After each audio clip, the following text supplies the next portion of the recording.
Welcome to the talk show Life Stories with Marc Hoberman. The goal of this show is to provide a learning experience to people of all ages, with guests from various fields in academics, a wide range of industries, and insight into the many forms of art, athletics, and entertainment. We hope you enjoy the show. Host of Booze Traveler, actor and adventurer Jack Maxwell is today's guest. He'll talk about lessons learned from his many experiences as a show host. Jack will also talk to us about the ways in which he deals with adversity. Reality show host Jack Maxwell, a.k.a. Jack the Booze Traveler. Welcome to Life Stories with Marc Hoberman. Thank you, Mark. It's good to be with you. How you doing? I'm doing well, thank you. Hope you're doing well. I see you got a beautiful outside day going, so I think that's wonderful. And so let's jump right into it. Jack, I know many people who could be called the booze drinker, but how did you become known as the Booze Traveler? Well, actually, I am an actor, and I started out that way. And every once in a while, these hosting opportunities would come around without really pursuing them per se, but they were a lot of fun. And then one day I went on an audition for this show that turned out to be Booze Traveler. And it's funny, they asked me, what would you call this? Once I got the job, and I was bouncing things around with my mother, who's very creative. She wanted to call it Jack on the Rock. I thought it was funny, but I like that. Sounds like I'm down and out, Ma. But we came up with Booze Traveler together, and that's what they called the show. But I just went on an audition, and they were crazy enough to give it to me, and I had a wonderful, exciting, fulfilling, entertaining, hopefully 4-year run. Well, that's all. Yeah, definitely. It worked out. It was definitely 4 years for sure. You mentioned the acting piece, and people may not know that about you. So, stranger to the camera, obviously. What are some of your favorite acting stories? Oh, well, it's funny when you're dead broke and just starting out and struggling and not sure that you're ever going to make it as an actor, all these doubts bouncing around your head. And then you get this audition, just like so many others, and you go in and you get it. I remember the first thing I got, I was living in Las Vegas. It was a SAG, Screen Actors Guild job, and I had to get my SAG card from it, and I was willing to give my whole salary away just to become a member of this union, to find or guild specifically, but to find a tribe, a group of people that were like me, where I could understand them and they could understand me and what we were going through. I think everybody wants to find that kind of thing in their life in some way. That's why there's so many sports clubs and I'm a fan of this soccer team or football or baseball or basketball or whatever, hobby groups, things like that. And in this is just where I felt I belonged. And to get a job in that just made me feel, well, I certainly will never forget it. That's for sure. And then I moved to LA because what am I going to do in Vegas? I don't own a white tiger. I don't do magic. I can't sing. Right. Or I can't dance. I got to come here. So I came to LA. And I remember the first job I got here. And it was just a small part on a TV show. But I was so proud and so grateful to be able to say I did it here. And then every once in a while, of course, it happened incrementally, or at least it did for me. Every once in a while, I'd get something that would just solidify my belief that sometimes would wane. They would solidify the fact I should do this. I should be doing this, and don't give up and don't quit. So those are things at the beginning that really propelled me forward. And then, getting into the actor's studio was just wonderfully humbling because of the people over there who just care about the craft more than the networking. And then being able to do a play with Al Pacino and Jessica Chastain and Diane Wiest, that's just another landmark where I just got to sit back and watch them all work. These brilliant, brilliant people. So yeah, there are a lot of them. I don't think your show's that long. Right, for sure not, because people we often talk about the story behind the glory here, and people hear L.A. and Hollywood and glitz and glamour, but they don't understand. I mean, certain things you say resonate with me, like when you say I was willing to give my whole paycheck, and I love the fact that you talk about the craft the importance of the craft, not only the network and the, and the reviews and things of that nature. So what is some of the story behind the glory? What are some of the struggles you had? You went to, like you said, you didn't have a tiger and you couldn't be a song and dance man at one of the big casino hotels. So what are some of the struggles? I've talked to so many people, not just actors, just musicians and people in that Hollywood, LA scene. And there are some struggles and some obstacles along the way. What are some of the things you had to, perseverance is king. So what are those things that stood in your way? Some of the obstacles, Yeah, right. always often. So for me personally, I remember the day I moved, loaded up a U-Haul. A friend of mine came out here, helped me move to Los Angeles, where I am now. And I found an apartment before that. I made several trips out. And how I decided on this little studio apartment, I went to the top of the building. They had a pool on the roof, and I could see all of Hollywood. And it was just so inspiring. That's how I chose that place. I recently found out the rent has more than tripled since then. Oh, sure. It was unbelievably inexpensive at the time. It wasn't in the greatest part of Hollywood, but for me, it was Hollywood. It was literally, physically in Hollywood. And I just felt, this is it. And I start emerging myself, start immersing myself into what it was. And I talked to people at a coffee shop. What class do you go to? Where do you study? I learned about workshops and different acting classes. But the whole time it was a financial struggle. Like I said, my first job wasn't even enough to get me into the union. And so you have to do whatever you can just to keep the dream alive. And I remember I got my first guest star spot, which pays more than a co-star, not to get too deep into the woods over it. Right. And it was on a little show that you might have heard of called Beverly Hills 90210. No, I think so. I was so thrilled to be with these young, wonderful actors who were so nice and welcoming me to the set. And this was a well-oiled machine. It was the last year of the show, I believe. And I just felt so proud that I was there. And that would sustain me through weeks and even months of not working till my next job came around. Because I know I can do this. If I could just last and figure out a way to just cobble together the rent. And I would eat top ramen. I lived at on a street that was behind a Ralph's grocery store called Rock and Roll Ralph's off of Sunset Boulevard.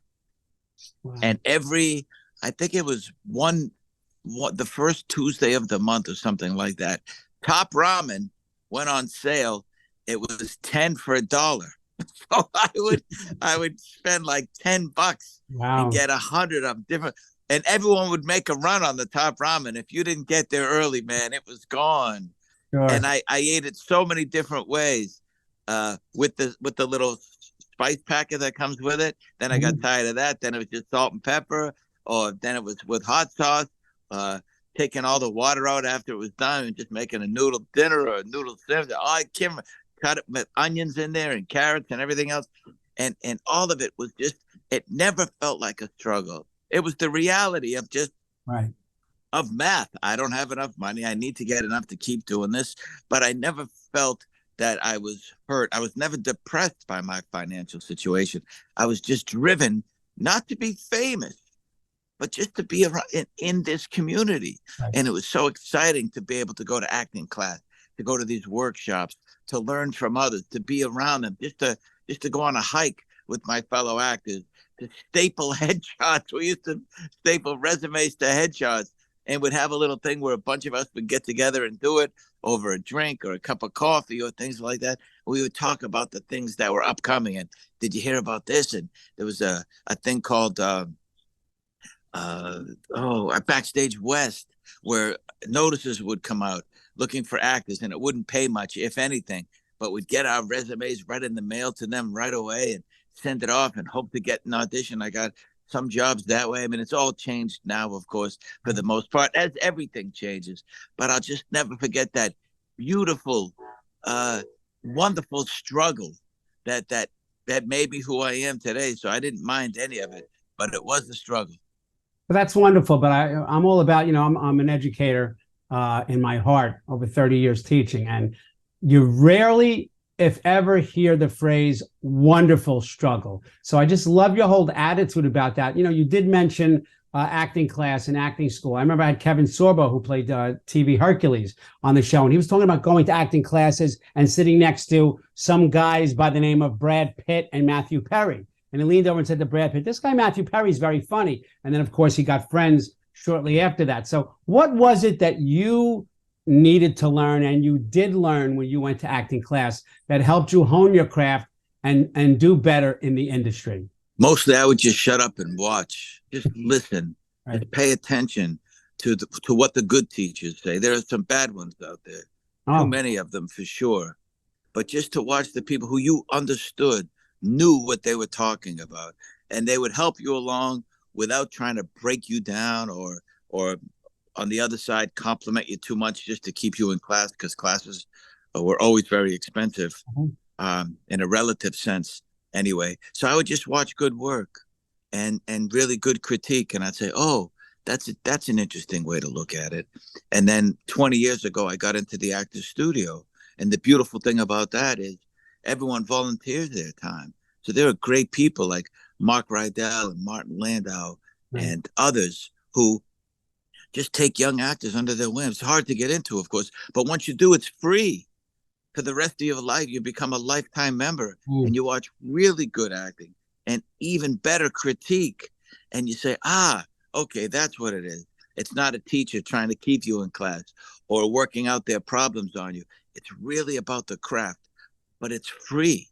So you don't have to worry about that. You just go and you study. It's not about networking. Of course, everything, you know, sometimes it happens. You talk about this and that, but it was only about the craft. And it was so brilliant. I just loved being there so much. And I'm still a member, clearly, as a lifetime member. But I just thought that was the best place for me, because then I really understood more what I didn't before.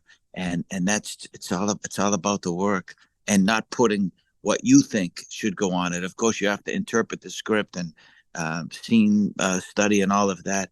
But I guess if there was one thing, is to just really do the work, be disciplined, do the work, but then get out of your head and let it go.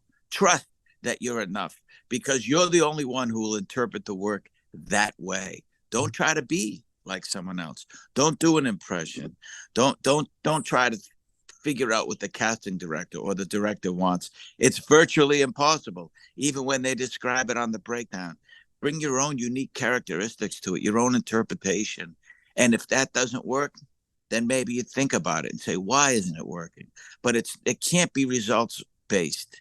It can't be results oriented, because then you go back to, oh, I got the job. I'm a wonderful actor. I didn't get the job. So I think it's not that. It's about so many other factors other than your talent. You just have to want to do it. It can't be about, oh, I now I'm on a show, or I got this job. You have to love the journey, as they say. The destination, whatever that is, will come, but you have to enjoy the process. Yeah. On the travel channels, The Booze Traveler, you don't simply discuss alcohol per se, but you delve deeper into why people drink, what they drink, and the stories they tell while drinking. So what are some of the favorite stories that you've heard? It's so great, you know, that people who maybe don't speak English, because we as a first language anyway, we went around the world. I did I know I did 73 episodes, but I'd probably say 50 or 60 countries easy that I've been to. But the fact that when they start to discuss themselves, especially if they're not used to being on camera, maybe they're a little shy, or just I guess a little hesitant to open up. But then we sit down, we have a couple of drinks or a couple of sips of a drink even, and you see them loosening up, you see them having fun. And it's just something about sitting down with a drink. It's like a big liquid hug, right? That it's okay to talk about things. So I'll pick a place and you tell me what you'd like to hear. So Turkey, Iceland, Spain, Austria, Peru, Mongolia, Japan, Nepal, Lithuania, Armenia, South Africa, Belize. That was all the first season. Not to mention Tennessee and Louisiana. because we were in Turkey, the very first episode, and there's a drink called raki. It's spelled R-A-K-I, but it's kind of a strange soft A at the end. And the bunch of guys, I heard it, they called morning prayers, but it's not really Friday prayers. They're all drinking this raki and telling stories. And these are really accomplished people, writers and architects and newscasters. And they sit around, have a couple of sips, and just enjoy the camaraderie and the company of their peers. And as you know, it's a Muslim country, and I didn't think that I'd be able to really find people who'd be drinking. I thought I'd have to figure this out, like cracking a code. Yeah. See a guy who introduces me to a guy who takes me down an alley. No, they drink in the open. I went to a store to buy some beer for the show. And he says, "Oh, if you would, could you just not drink it inside here? We get in trouble." And I wasn't drinking it. I didn't even think about drinking it in the store. You wouldn't do that. No. But you can drink on the streets. The country that's 97 or 98% Muslim, they just drink openly. So the beautiful thing about the show, as far as my experience goes, it broke away a lot of norms. It dispelled a lot of myths. That things we think about other people and other places, and it just exploded them. And then you get to see them on a person-to-person level, who they are as people, not their culture, their religion, their habits, their politics, none of it. They're just people. And we are all just people at the end of the day, are we not? Right. Absolutely. And that whole attitude, that infectious attitude, which is all, like you're a bundle of positivity. But I know that you've experienced some rather serious health issues. And I always believe that attitude is so important in physical and obviously mental health. So in closing today, just walk us through your experience with adversity and how you dealt with it with your diagnosis so powerfully in such a positive manner. Yes, in April 2016, you're right. I was diagnosed with cancer, non-Hodgkin's lymphoma. Before they knew what it was, they said, "You have a lymphoma. It's either non-Hodgkin's or Hodgkin's." And I remember saying, "Which one am I rooting for?" And the doctor said, "Well, they both have their pluses and minuses." Anyway, it was non-Hodgkin's lymphoma. And I said, "Listen, I got this really great gig where I go around." He goes, "Yeah, I know. I've seen the show. I really like it. I'd like to keep you healthy and keep you out there. As long as you don't have any symptoms, you can stay on the road because it's slow growing." And I said, "What are the symptoms?" "Well, you don't sleep well. You wake up in the middle of the night a lot. You have headaches. Your limbs are swollen and hurt." I said, "Well, yeah, welcome to booze travel." All that traveling around and drinking strange stuff and shooting 16-hour days, 6 days a week. And we had a chuckle over that. And he says, "Well, we'll just keep an eye on it." And the first 2 scans after that, it actually went down. My results got a little bit better each time. He says, "That's what can happen when you put your mind to something." We've seen it a lot. You're not the only one to do it, but we've seen it where people focus without a complete change of lifestyle, although I started to get more sleep, drink more water, eat healthier, of course. But you're right, it starts here. And so eventually it got to the point where it started coming back, getting worse. I had to go into chemo. And right when I went in, the oncology nurse looks me in the eye and says, "Are you paying attention to what I'm saying?" I said, "Yeah, why?" "Just because you're all positive and all of this stuff about it's going to be fine and you're going to feel good. You don't understand what chemo does." And she listed all the things it can do and how it can hurt. And it's not a fun thing. And I said, "No, I completely understand. I believe in medicine. I believe in science. Thank you for being the person who's going to do this for me and come on this journey with me. I just feel like I'm going to have a different trip than you say. I don't believe it's going to be worst case scenario." And it was, I to this day feel guilty how easy it was, but I prepared myself. I got an eye mask and noise canceling headphones, and I put on this beautiful instrumental song, "A Time for Us," the theme song to Romeo and Juliet, which I believe is the most beautiful song ever created. And I didn't even know what it was from when I first heard it as a kid. And it just put me in a place of peace and serenity. And I just try to sleep through it all. And I said, "You're going to lose your hair and it's going to come back white because you're old and you're going to get really violently sick." So I got an adjustable bed. And because I didn't want to, start puking while I'm sleeping and maybe choke to death. There are people who've done that. I didn't lose my hair at all, and I never got sick, and I'm just so grateful for all of it. A lot of it's luck, of course, but also starts here. And I was willing to accept if I lost my hair, okay, it would grow back. If it doesn't, okay. If it does and it's white, all right, I'm of a certain age. That makes sense to me. Never got sick once. Felt a little queasy here and there, but I never vomited. And I think the way you look at it has a lot to do with it. It can't be everything. You know, if a rock falls on your head from space, it's gonna smash your skull. But it's how you look at something. It's the only thing that we really have any kind of control over, is how we feel about something and how we react. And I was really grateful to have that show and to be able to have that journey. And then I thought, okay, now this is another challenge. I'll get through it and I'll learn something from it. As the cliche goes, either win or you learn. You never lose. And I knew it could teach me a lesson, and it did. And I got through it. I sailed through it, I'm sorry to say, in a sense, because I know a lot of people don't. And in the interim, I've lost friends who died from cancer and had a much tougher journey than me. But I'm just grateful for it all. It taught me some wonderful life lessons about, it's precious. Time is precious, and who you're with and what you do, and that window slowly closing. It's someone said, "Oh, how do you have such great control over things?" I said, I don't. But we have less control than we'd like, but more power than we know. Right. So when we learn the difference and you put that into your life, then things change. Yeah, I think that's some great advice, and I'm very happy for you. And I thank you so much for sharing that with us. So, Jack Maxwell, thank you for joining us today and sharing your experiences in entertainment, as well as sharing your story of adversity and how you dealt with it. It was great to be with you, Mark. Thanks for having me. I appreciate it. I just want to say to the viewers, don't forget to watch us on E360 TV, available on Wednesday nights at 9 p.m. EST, available on Roku, Apple TV, and Amazon Fire. Remember to follow us on social media. Life Stories with Marc Hoberman is on Facebook, Twitter, Instagram, TikTok, and of course our YouTube channel. Jack, thanks so much for being here today. Have a great one. Thank you. Thank you. Bye. Thank you for watching Life Stories with Marc Hoberman. To contact Marc, email him at info@lifestorieswithmarchoberman.com or visit him on social media through Facebook, Twitter, Instagram, TikTok, and LinkedIn.